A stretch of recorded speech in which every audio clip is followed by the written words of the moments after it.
Hey there, welcome to the 1054 podcast. In today's episode, we speak about the view on knife crime to the general public, their opinions on it, what they think the government could do to reduce knife crime, what we as a society can do to reduce knife crime, and the causes of knife crime. We hope you enjoy. Let's go right into it. Hi guys, welcome to the 1054 podcast, and today we're talking about knife crime and what the public think. So, after interviewing a few people from Coventry, we have discovered that there are a variety of opinions. Person one, a 34-year-old mother says that there are more young offenders than there are older offenders. What do you think? Yeah, I definitely agree that there's a lot more younger offenders. What do you guys think? I think that in terms of it being recorded, so for example, the statistics that have been recorded now, they focus mainly on like adults committing crimes. I feel like younger people could commit more crimes than older people, but it's not recorded because of their age and some data. And consent. Yeah, and it's easier to more defend a younger person than it is to defend an older person. Yeah, true. Yeah, because that younger person might have a lack of education, their environment. There's a lot of things that go into it. Whereas an older person, they've had their whole life to change their path, really.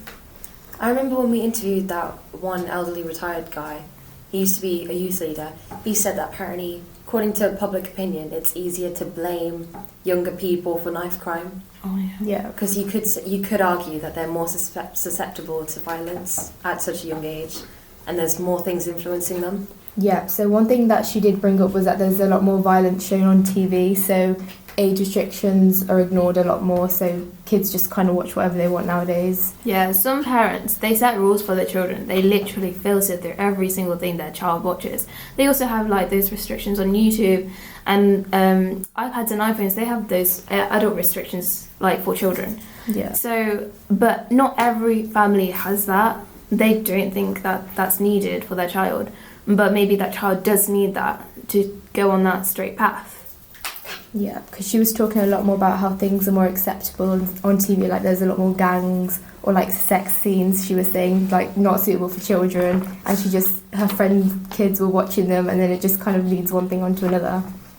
Yeah, and that child, her friend's child, she mentioned that that child's father was a gangster and he apparently went to prison. That child might be thinking, oh yeah, my dad's a gangster, I might as well become one too. He's allowed to watch these scenes on a film, and he doesn't know any better if his mum doesn't show him what right things are, what things might be wrong. That child needs to be shown what's right if he's intended to go the right way. You could say that young people are more influenced by media. So for example, like you guys said, and that woman said, TV shows are especially influencing younger people, and it would change their perception on how they would view things like knife crime, or even drinking alcohol or being violent could be considered cool.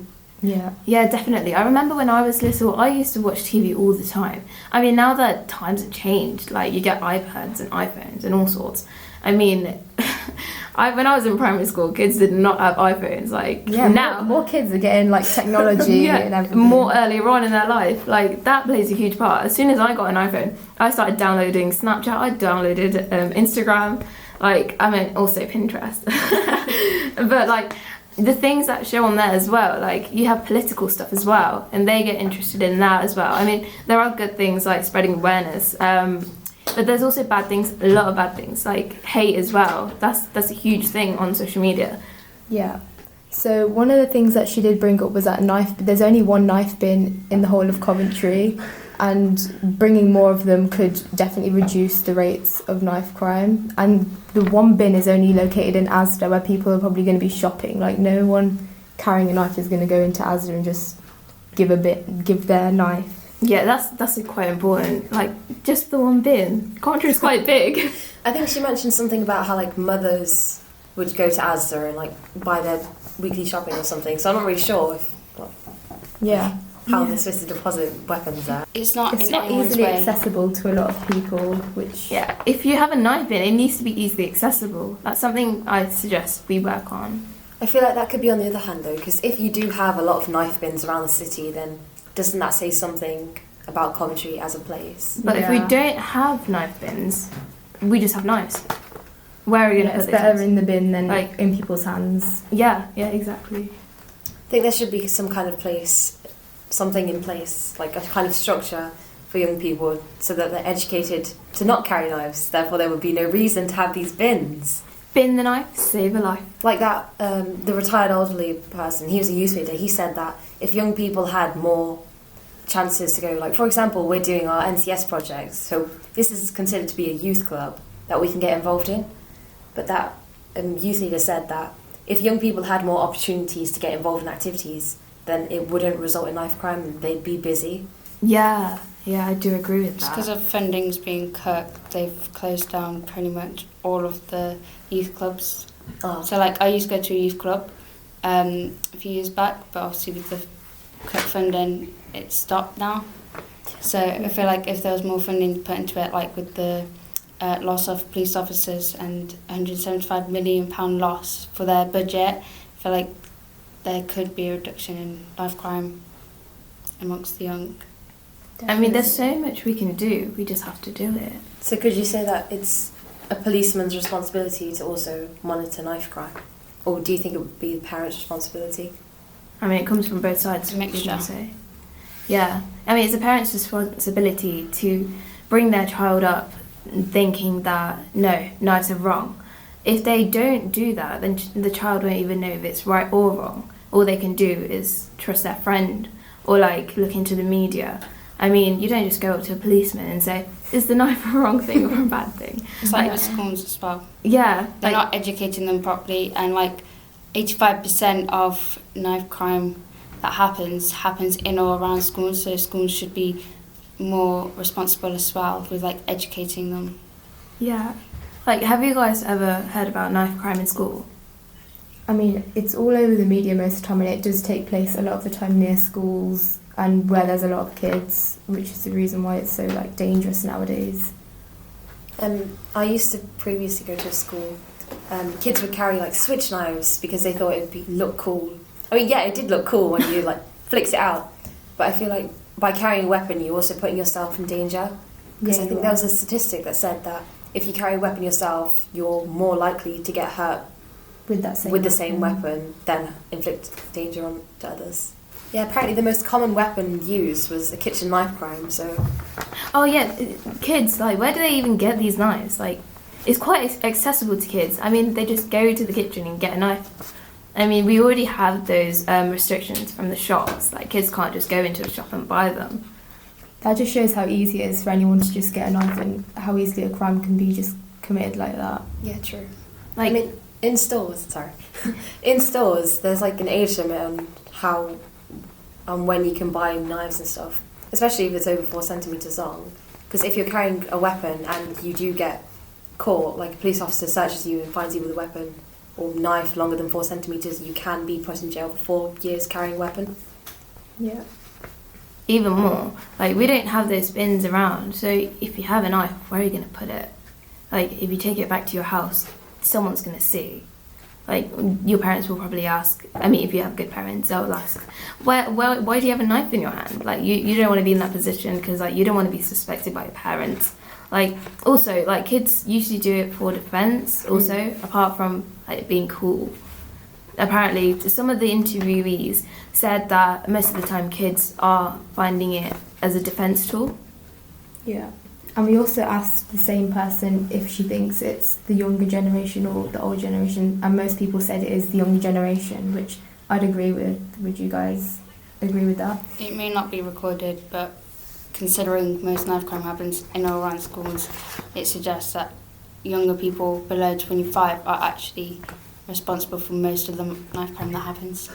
Also, like, leisure-wise, like, if kids don't have anything to do, there's no youth clubs. Like, what do you expect the kids to do? Do their homework in the house? Like, kids don't just do that. They need something to get out with. Like, I mean, sure, we have iPads and iPhones and, like, all sorts of electronics and Xboxes and stuff. But, like, they need, like, human interaction as well. What do? They go hang out with their friends. Gangs, like, they form a gang. And then what do gangs do? If you have the wrong influence, then that can lead the wrong way. And knives get involved. I don't think we can specifically pinpoint the causes of knife crime, because when we talked to the people that we interviewed, they also mentioned that knife crime, it's always existed and it always will exist, as if they've somewhat given up hope that we can reduce the negative effect of knife crime. Person 2 is a 66-year-old male and he's retired. He was a youth leader, but now he doesn't do a job.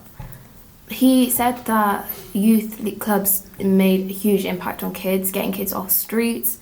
I mean, he said that he used boxing as a stress tool. Like, he got his aggressiveness through boxing.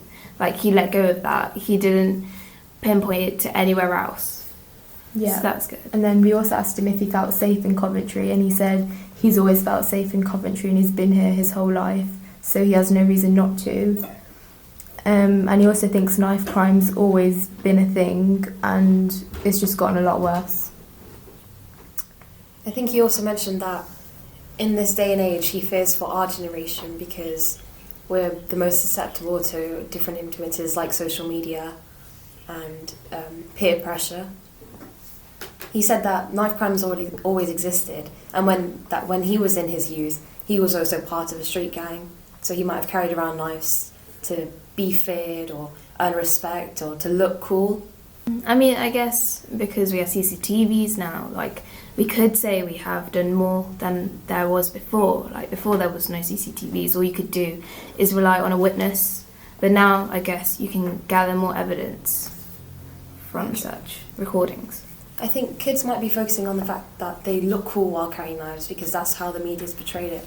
But when they actually do get caught carrying a knife or a weapon of any stature, they don't realise the consequence, the exact negative consequence of carrying a knife. So do you think the consequences should be like more like...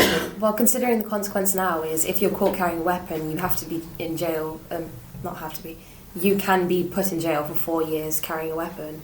Yeah. And if you do earn like a criminal sentence like that, even if it is only 4 years, it can negatively impact your life because some jobs they deny your offer for a job immediately. You can't continue education because universities do look at criminal records and they'll just reject your application straight up. And even if you do pass through applications to jobs or education opportunities, you've still got that kind of label of having a criminal record. Yeah. So, how do you guys think that knife crime has been impacted by the pandemic? That's quite recent. It's actually been reduced. Yeah.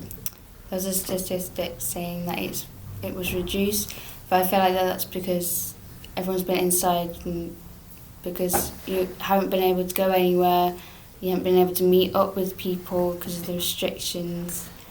So I feel like without meeting up with people, they haven't been able to actually actively join a gang or like be involved in that knife crime.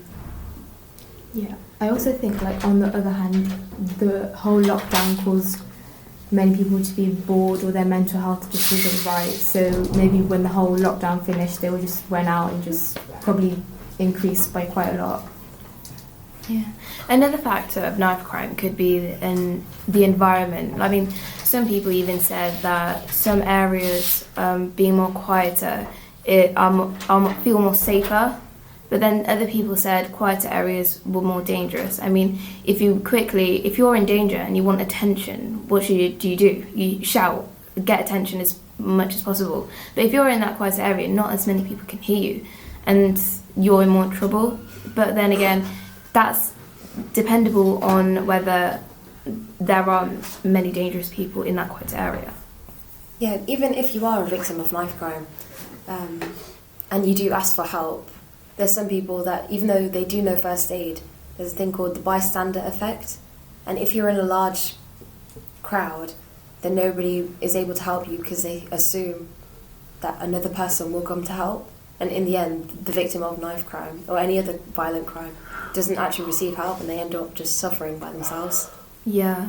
I think it was important that we learned about first aid, so especially how to act as a first responder and learning about how to reduce blood loss if someone was stabbed by a knife, or how to perform CPR if someone had collapsed from blood loss? Yeah, I think everyone should know about what to do if they saw a victim of a knife crime, because it just happens so much more often and people should know how to deal with it. According to statistics, every 8 minutes on the streets of Britain a knife crime has occurred. So if everyone has at least the basic skills of first aid and what they should do as a first responder, a lot more casualties and fatalities could be prevented. I think you mentioned that lack of education. A lack of education is what leads to knife crime being committed.